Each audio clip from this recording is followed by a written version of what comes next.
Hello, this is the second introductory tutorial to IDRISI. The assumption is that you've watched the first screencast, so you know how to and have already set up your data path at this point.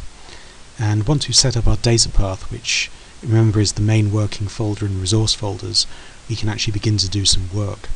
Most basic function of IDRISI is of course just to bring up an image to view. And to do that we need to click on this icon that looks a little bit like a map of the world called display. Now the display function gives us three options. We can either select raster data, vector data, or what we call a map composition file, which is a combination of different map elements which we can then create later on if we wish to. But I'm going to start off with just a raster layer, something very basic. And because I've set up my resource folder, which is this location here, it gives me a list of all the raster files. And I'm just going to select arbitrarily an NDVI image. NDVI is Normalized Difference Vegetation Index image, which is a proxy for vegetation cover, and there's one here called Sierra NDVI. Now at this point I could just click on OK and the image would pop up, but you'll notice on the right hand side there are a number of what we call palette files. And these allow us to actually project a particular colour scheme on the image that we're looking at.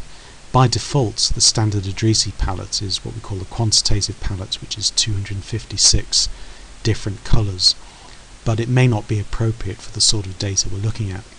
Now it just so happens that amongst the built-in list of palette files, you'll notice here there's one called NDVI, Green Vegetation Index Palette. So I'm going to select that because it seems to be the most appropriate for an NDVI image. So once I've done that I can click on OK, and there is my image, my NDVI image. And you'll notice that on the right hand side of the screen pops up this other window called Composer. And Composer always pops up when you're working with an image that you can view, and it gives you a list of functions that you can access quite easily on the right hand side. You'll notice that it gives a title, and the title is embedded in the metadata as part of the file structure, and there's the actual image itself, and then on the right hand side by default it always gives you the legend, which is based on the palette file, so the different colours here are built into that palette file that I chose. Had I chosen a different palette file there may be a different colour ramp here, but it's the numbers that are important, and this is essentially trying to replicate what you would expect from an NDVI image, because the very low values where there's very little vegetation is shown as brown, which could be soil, and where you've got a little bit of vegetation, which could be grasses, it shows as yellow. And then for the very high NDVI values where there's a lot of vegetation, it shows that as green, which is why I chose this palette file. It's the one that's most appropriate to the sort of data that we're going to be using. Now at this point I could add further layers, and I can add either another raster layer or a vector layer and select it from the list here, but I'm not going to just now. You can remove layers also, add and remove them from here. But one very useful function is what's called layer properties, and when you've got a layer up and visible, you click on layer properties and it tells you something about the characteristics of that particular image that you currently selected.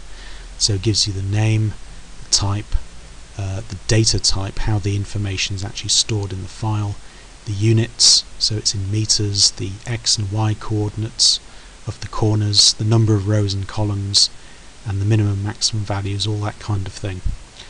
You also can just click on a histogram button and it'll give you a histogram frequency count of all the different pixels in the image. You can change anything here you like, so you could change this title, and you could then click on apply and save changes, and it will do that for you. There's also another function here called map properties, and map properties allows you to add additional map elements. So you could, for example, have a north orientation arrow, so you just click on visible to make that visible. You could have a scale bar, so again to see that you just click visible, because by default it's not visible.